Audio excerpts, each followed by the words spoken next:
Je voudrais rebondir très positivement sur l'intervention du camarade espagnol lorsqu'elle a fait référence à la mutation anthropologique selon Pier Paolo Pasolini.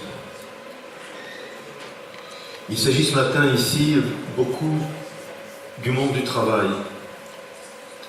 Mais je voudrais particulièrement attirer votre attention sur le monde de l'indigence.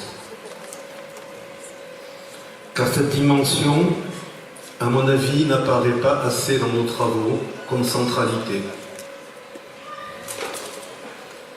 L'indigent est la figure de la modernité du XXIe siècle. Comme le prolétaire l'a été pour le XIXe et XXe siècle.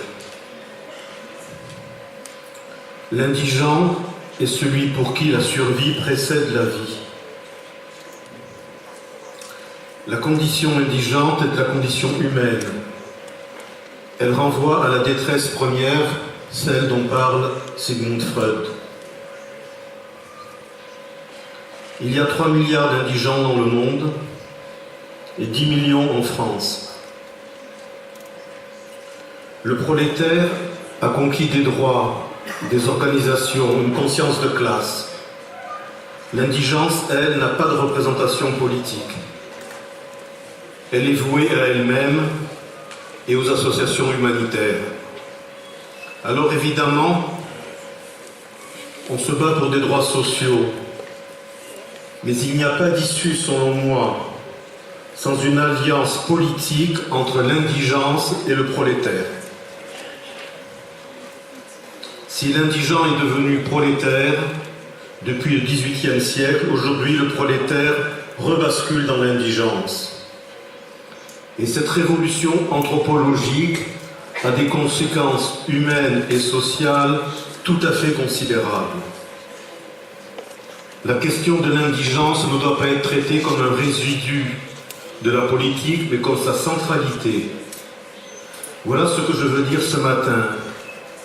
Même si mon propos peut apparaître à côté du thème préconisé, je tire la sonnette d'alarme sur la condition indigente comme condition de survie du genre humain. Condition où le présent ni l'avenir ne sont jamais assurés. Condition où l'entraide et la solidarité sont souvent les seuls moyens de survie, mais où toute projection historique semble impossible.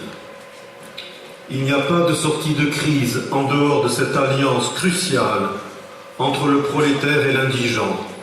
C'est à cela, à mon avis, que nous devons travailler.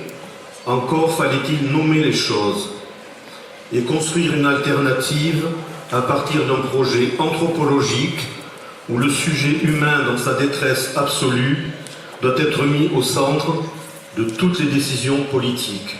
Merci de votre attention.